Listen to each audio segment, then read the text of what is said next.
जय हिंद साथियों, नमस्कार। मैं हूं अभय और आप सभी का स्वागत करता हूं आपके अपने परिवार अभय एक्सेल कंप्यूटर में। दोस्तों, ट्रिपल सी की इस क्लास में आज हम डिस्कस करने वाले हैं ट्रिपल सी एग्जाम के लिए अति महत्वपूर्ण प्रश्नों को। ट्रिपल सी फरवरी मार्च एग्जाम की सीरीज का ये तीसरा पार्ट है। इससे पहले 2 क्लासेस मैंने आपके साथ डिस्कस की हैं, जहां पर ट्रिपल सी एग्जाम की पिछली परीक्षाओं में पूछे गए प्रश्नों को हमने डिस्कस किया था। आज भी हम ट्रिपल सी की पिछली परीक्षाओं में जो क्वेश्चंस सबसे ज्यादा पूछे गए हैं उन क्वेश्चंस को डिस्कस करने वाले हैं, तो इस वीडियो को लास्ट तक आप जरूर देखिएगा। दोस्तों, ट्रिपल सी एग्जाम की तैयारी हम कैसे करें या आप कमेंट बॉक्स में पूछते हैं। दोस्तों, ट्रिपल सी एग्जाम की तैयारी कैसे करनी है, कौन सा वीडियो देखना है, कौन सा क्लास हमारे लिए इंपॉर्टेंट है, इसीलिए मैंने एक कंप्लीट वीडियो आपके लिए बनाया है। ट्रिपल सी की 1100 प्रश्नों की महामैराथन क्लास, उसे आप एग्जाम से पहले जरूर देखिएगा, क्योंकि एक वीडियो ट्रिपल सी एग्जाम को आपको टॉप कराएगा। और अगर आपके पास समय इतना नहीं है तो मैंने अपनी ई बुक तैयार की है, जिसकी लिंक वीडियो के नीचे दे रखी है, जहां पर 2000 क्वेश्चंस मैंने दिए हैं, उसे भी आप डाउनलोड करके पढ़ सकते हैं। तो टाइम वेस्ट ना करते हुए चलिए शुरू करते हैं आज की क्लास, क्योंकि सीधी बात नो बकवास, यही है अभय एक्सेल की class. Let's begin in this topic.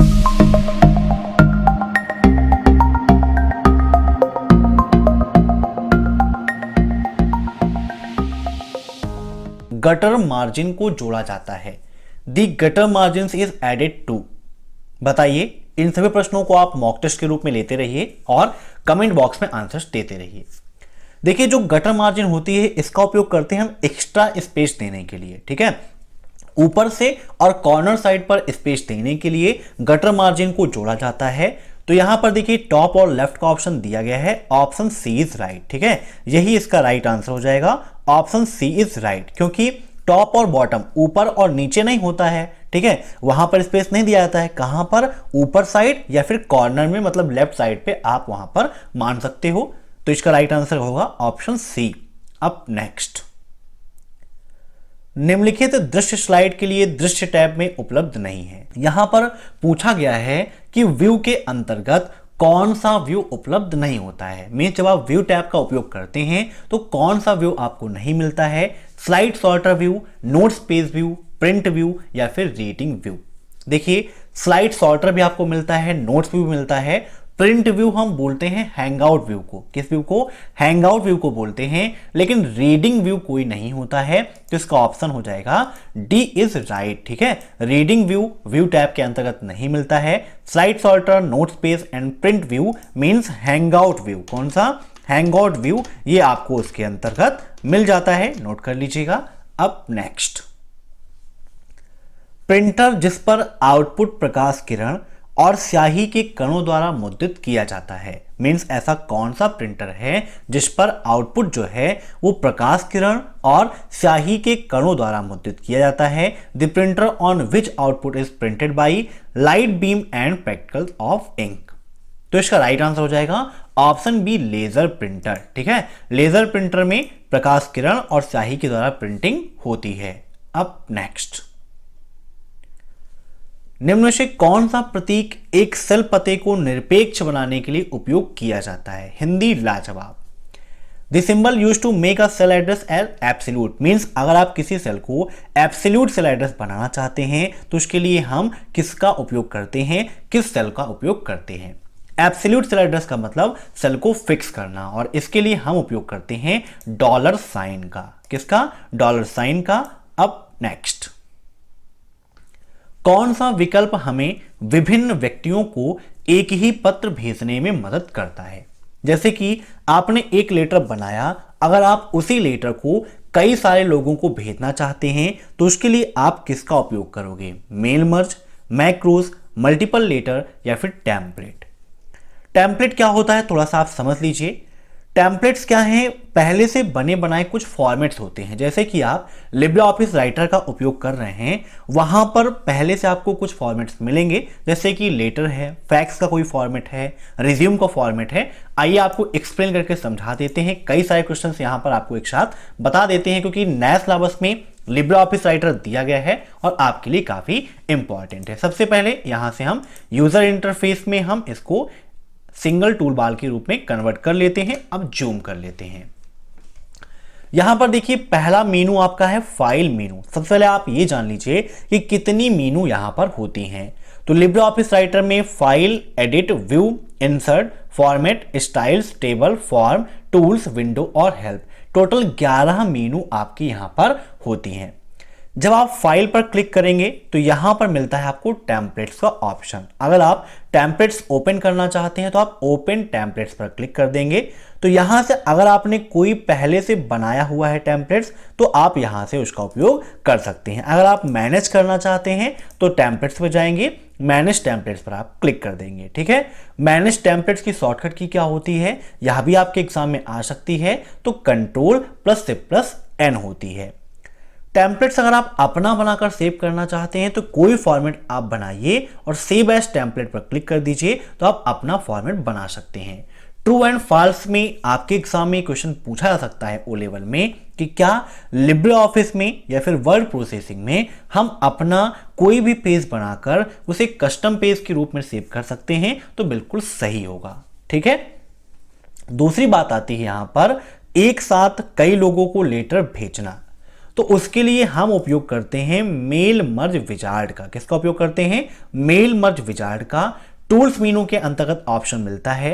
Question भी ओ लेवल में पूछा सकता है कि मेल मर्ज विजार्ड का ऑप्शन किस मेनू में मिलता है, तो टूल्स में मिलता है।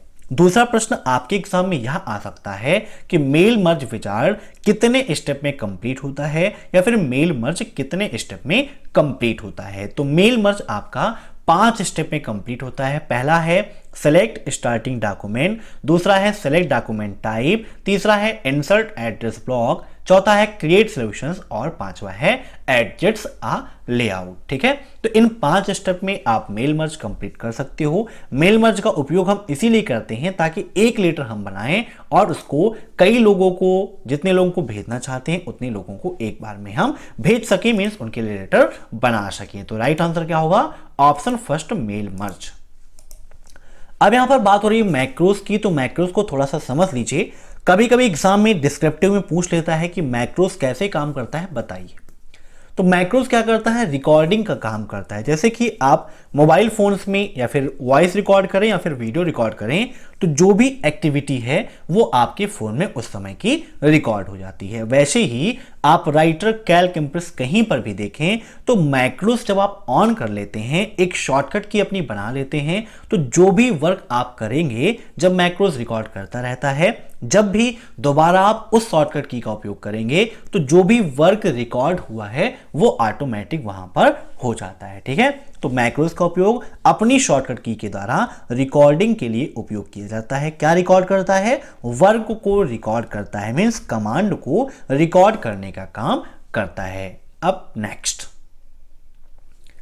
कौन सा विकल्प सेल की संख्या में शामिल होने वाले और बीच में सामग्री को रखने के लिए उपयोग किया जाता है। कोशिकाओं में शामिल हो गए, कोशिका नहीं, यहां पर सेल होगा। ठीक है, सेल का मतलब कोशिका होता है, ट्रांसलेशन में गड़बड़ हो गया। क्वेश्चंस को देखिए मैं समझा देता हूं कि निम्न में से कौन सा ऑप्शन ऐसा है, मींस अगर हम चाहते हैं कई सेलों को एक में करना और जब हम उनको एक में कर लें तो जो भी कंटेंट हम लिखें वो मिडिल में लिखना स्टार्ट हो, मींस हमारे डॉक्यूमेंट के सेंटर में रहे। अगर आप चाहते हैं कई सेलों को एक में करना और फिर जो भी आप कंटेंट लिखें वो सेंटर में लिख जाए तो उसके लिए आप क्या करेंगे, फॉर्मेट सेल डायलॉग बॉक्स पर क्लिक करेंगे और मर्ज सेल पर क्लिक कर देंगे। दूसरा option, format cell dialog box पर क्लिक करेंगे, मर्ज सेल करेंगे और फिर सेंटर कर देंगे। तीसरा है राइट क्लिक करेंगे, मींस जो भी सिलेक्टेड सेल हैं उनको राइट क्लिक करेंगे, फॉर्मेट सेल पर जाएंगे और मर्ज एंड सेंटर कर देंगे। चौथा है फॉर्मेटिंग टूल बार पर जाएंगे और वहां पर मर्ज एंड सेंटर पर क्लिक कर देंगे। देखिए यहां पर ओपन कर लेते हैं कैल्क को, जूम कर लेते हैं। मान लीजिए हमें इतने सेलों को एक में करना है। पहला ऑप्शन था कि सेलेक्ट करने के बाद फॉर्मेटिंग पे जाएंगे, मर्ज सेल पर क्लिक कर देंगे। तो जब आप सिर्फ मर्ज सेल पर क्लिक कर दोगे तो आप कोई कंटेंट लिखोगे तो साइड से ही लिख जाएगा, है ना। अब यहां पर हम इसको सेलेक्ट करते हैं, हम यहां पर जाते हैं क्या, फॉर्मेटिंग पे, फिर यहाँ पर जाएं मर्ज सेल पे और फिर सेंटर का कोई ऑप्शन यहाँ पर नहीं दिया गया है। अगर आप चाहते हैं ऐसा काम हो तो उसके लिए क्या करेंगे, सेलेक्ट करेंगे, go to format tab, then merge and cell, merge and centre cells. अब यहाँ पर आप कुछ भी लिखिए, देखिए यहाँ पर ऑटोमेटिक वो सेंटर में लिख जाएगा। तो राइट आंसर यहाँ पर क्या हो जाएगा इसका, option 4 formatting tool bar means format tool bar. ठीक है, फॉर्मेटिंग का मतलब format tool bar and click merge and centre. अब नेक्स्ट, किसी वेबसाइट का मुख्य पृष्ठ क्या कहलाता है। मीन्स जो किसी वेबसाइट का मुख्य पृष्ठ होता है, मेन पेज होता है, उसे हम क्या कहते हैं। तो किसी भी वेबसाइट का मुख्य पृष्ठ कहलाता है home page. Option second is right, काफी इंपॉर्टेंट है आपके लिए। अब नेक्स्ट, निम्नलिखित में से किसके पास डिजिटल रूप से धन हस्तांतरण की कोई सीमा नहीं है। Which of the following does not have any limit on the money transfer digitally.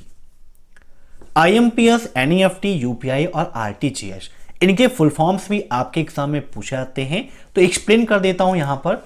IMPS का फुल फॉर्म होता है इमीडिएट पेमेंट सर्विस, नोट करिएगा, इमीडिएट पेमेंट सर्विस। नेफ्ट का फुल फॉर्म होता है national electronic fund transfer. UPI का full form unified payment interface, क्या होता है, यूनिफाइड पेमेंट इंटरफेस। आरटीजीएस का full form real time gross settlement होता है। आईएमपीएस की टाइमिंग क्या होती है, तो आईएमपीएस 24 × 7 अर्थात सप्ताह के 7 दिन 24 घंटे काम करता है। एनईएफटी की बात करें तो एनईएफटी की टाइमिंग बैंकों के अकॉर्डिंग अलग अलग है और सैटरडे को अलग टाइमिंग होती है, बाकी डे अलग टाइमिंग होती है। तो यहां पर जो क्वेश्चन पूछा गया है इस अकॉर्डिंग एनईएफटी की कोई सीमा नहीं है। ठीक है, अब बात आती है कि हम एनईएफटी के द्वारा कितने रुपए का मिनिमम ट्रांजैक्शन कर सकते हैं या एक बार में कितना कर सकते हैं। दूसरी बात आती है कि एनईएफटी कब लॉन्च किया गया, तो एनईएफटी कब लॉन्च किया गया था, 2005 में। कब, 2005 में लॉन्च किया गया था। आईएमपीएस कब लॉन्च किया गया, यह प्रश्न में आपके एग्जाम में पूछा जा सकता है, तो आईएमपीएस 2010 में लॉन्च किया गया। नेक्स्ट बात आती है आरटीजीएस की, तो आरटीजीएस आपका मार्च 2004 में रिलीज हुआ। कब, मार्च 2004 में भारत में आरटीजीएस की शुरुआत हुई थी। ठीक है, यूपीआई का full form unified payment interface होता है। यूपीआई से एक क्वेश्चन आपके एग्जाम में ये पूछा जा सकता है कि यूपीआई के द्वारा कितने रुपए का पेमेंट हम कर सकते हैं अधिकतम एक दिन में। तो यूपीआई के द्वारा आप मैक्सिमम 1 लाख रुपए का ट्रांजैक्शन एक दिन में कर सकते हो। तो जो पॉइंट्स हैं इन्हें आप नोट करिएगा, इनसे भी क्वेश्चंस आपके एग्जाम में पूछे जा सकते हैं। ठीक है, अब next, which of the following is not a search engine. निम्न में से कौन एक सर्च इंजन नहीं है, बताइए। तो देखिए, याहू भी आपका एक सर्च इंजन है, बिंग भी आपका एक सर्च इंजन है, गूगल भी आपका एक सर्च इंजन है, लेकिन विंडोज आपका एक सर्च इंजन नहीं है। विंडोज आपका एक ऑपरेटिंग सिस्टम है। ठीक है, नोट कर लीजिएगा, काफी इंपॉर्टेंट है, Windows is a operating system. अब next, when a text box object is deleted from a slide। जब हम किसी टेक्स्ट बॉक्स ऑब्जेक्ट को स्लाइड से हटा देते हैं तो क्या होता है, the object is deleted but a text box and text is left on the slide। Means object delete हो जाता है लेकिन टेक्स्ट बॉक्स और टेक्स्ट वो स्लाइड में रहता है। दूसरा option, the text box and text both are deleted। Means text box और टेक्स्ट दोनों डिलीट हो जाते हैं। तीसरा है the text box is deleted and the text is pasted on the slide. Text box delete हो जाता है लेकिन जो टेक्स्ट है वो स्लाइड पर पेस्ट हो जाता है। चौथा है the text is deleted and text box is pasted, मतलब टेक्स्ट डिलीट हो जाता है लेकिन जो टेक्स्ट बॉक्स है वो पेस्टेड वहां पर रहता है। तो जब आप किसी टेक्स्ट बॉक्स ऑब्जेक्ट को स्लाइड से हटाएंगे तो टेक्स्ट बॉक्स और टेक्स्ट ये दोनों डिलीट हो जाएंगे। तो ऑप्शन सेकेंड इज राइट। अब हम देखते हैं ट्रू एंड फॉल्स के क्वेश्चंस को। ठीक है, तो पहला स्टेटमेंट है फ्रीवेयर एक ऐसा सॉफ्टवेयर है जो बिना किसी मौद्रिक लागत के उपलब्ध है। Means freeware is a software that is available at no monetary cost. तो इसका राइट आंसर होगा ऑप्शन फर्स्ट ट्रू, बिल्कुल सही है।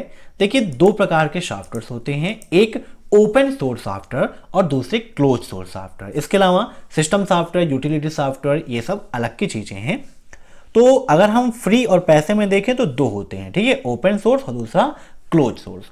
ओपन सोर्स सॉफ्टवेयर वह सॉफ्टवेयर होते हैं जो बिल्कुल फ्री ऑफ कास्ट होते हैं, अर्थात जिनका उपयोग करने के लिए हमें पैसे की आवश्यकता नहीं होती है, किसी भी प्रकार के लाइसेंस को लेने की आवश्यकता नहीं पड़ती है। ओपन सोर्स सॉफ्टवेयर के साथ में हमें एक सोर्स कोड मिलता है और उस सोर्स कोड में हम चेंजिंग करके उसे अपने अनुरूप बना सकते हैं।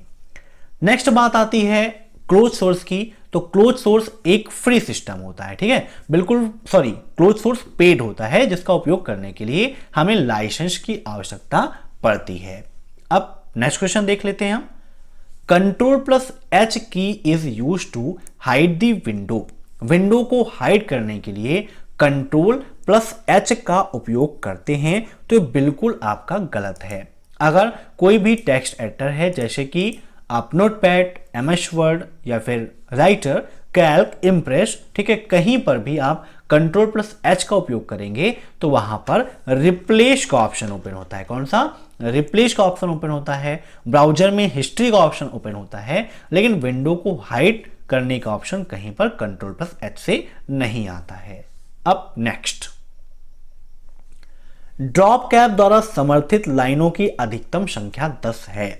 तो बिल्कुल सही है ये आपका। Maximum number of line supported by drop cap is 10। अगर यहीं से एक क्वेश्चन और आपके एग्जाम में पूछा जा सकता है। अब यहां पर पूछा है अधिकतम, तो पूछ सकता है न्यूनतम कितनी होती है, ठीक है, याद रखिएगा न्यूनतम भी आपके एग्जाम में पूछा जा सकता है।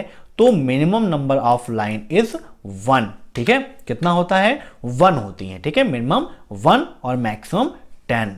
अब next, now function is use to get current date only. सिर्फ आज की डेट प्राप्त करने के लिए, मीन्स जो भी करेंट डेट है वो प्राप्त करने के लिए नाउ फंक्शन का उपयोग किया जाता है। तो बिल्कुल आपका फॉल्स है, ऑप्शन सेकंड इज राइट, ठीक है। करेंट डेट को प्राप्त करने के लिए नाउ फंक्शन का उपयोग हम नहीं करते हैं, उसके लिए टुडे फंक्शन का उपयोग किया जाता है। नाउ फंक्शन का उपयोग किस लिए करते हैं? डेट और टाइम, इन दोनों को प्राप्त करने के लिए करते हैं। अब नेक्स्ट, शॉर्ट और फिल्टर का उपयोग होम टैब में उपलब्ध है। बताइए, क्या शॉर्ट और फिल्टर का उपयोग होम टैब में उपलब्ध है? तो बिल्कुल आपका सही है, ठीक है, शॉर्ट और फिल्टर का उपयोग विकल्प होम टैब में उपलब्ध है। अब नेक्स्ट, किसी सेल के टेक्स्ट को अलग सेल में ले जाया जा सकता है। क्या किसी सेल के टेक्स्ट को हम अलग सेल में ले जा सकते हैं? तो यह भी आपका बिल्कुल सही है। आप किसी भी सेल के टेक्स्ट को कट करके दूसरे सेल में आप ले जा सकते हो, कोई भी दिक्कत नहीं है। अब next, animation does not exist in slide layout. Slide layout में एनिमेशन मौजूद नहीं है, ट्रू या फॉल्स? तो बिल्कुल आपका सही है, ठीक है, स्लाइड लेआउट में एनिमेशन आपका मौजूद नहीं होता है। कभी कभी एग्जीक्यूटिव में भी पूछ लेता है, ठीक है, जो बहुविकल्पी प्रश्न है कि स्लाइड लेआउट में कौन सा ऑप्शन मौजूद नहीं होता है। वहां पर टाइटल्स, टेक्स्ट, ये सब कुछ मिलेगा, तो एनिमेशन उसके अंदर में नहीं आता है। अब नेक्स्ट, हाइपरलिंक को स्लाइड में नहीं डाला जा सकता है। बताइए, ट्रू या फॉल्स? तो आपका बिल्कुल फॉल्स है। हाइपरलिंक्स को स्लाइड में हम डाल सकते हैं, यहां पर लिखा गया नहीं डाला जा सकता, इसीलिए इसका राइट आंसर हो जाएगा ऑप्शन बी, फॉल्स। अब next, IMPS enables user to transfer money 24×7। IMPS money को ट्रांसफर करता है 24×7। अभी बताया था मैंने आपको कि सप्ताह के 7 दिन 24 घंटे मनी ट्रांसफर का उपयोग करने के लिए करते हैं। तो इसका राइट आंसर क्या होगा? Option first, true. IMPS का full form immediate payment service. अब नेक्स्ट, कंप्यूटर को हैक करना कानूनन अवैध और दंडनीय है। क्या कंप्यूटर को हैक करना कानूनन अवैध और दंडनीय है? तो बिल्कुल आपका सही है, ऑप्शन फर्स्ट इज राइट। तो आज की क्लास में बस इतना ही। मैं आशा करता हूं कि आपको यह वीडियो पसंद आया होगा। अगर आपको वीडियो पसंद आया हो तो वीडियो को लाइक करिएगा, साथ ही साथ चैनल पर नए हैं तो चैनल को सब्सक्राइब करिएगा और अपने सभी दोस्तों के साथ इस वीडियो को जरूर शेयर करिएगा। अगर आपकी कोई क्वेरी है तो आप फेसबुक, व्हाट्सएप या इंस्टाग्राम कहीं पर भी हमसे कांटेक्ट कर सकते हैं। जो नंबर आपको मैं व्हाट्सएप के लिए दे रहा हूं वहां पर सिर्फ व्हाट्सएप पर ही आप कांटेक्ट करिए, उस पर कॉलिंग आप बिल्कुल भी मत करिएगा। Thanks for watching my video. फिर मिलते हैं नेक्स्ट क्लास में, तब तक के लिए बाय।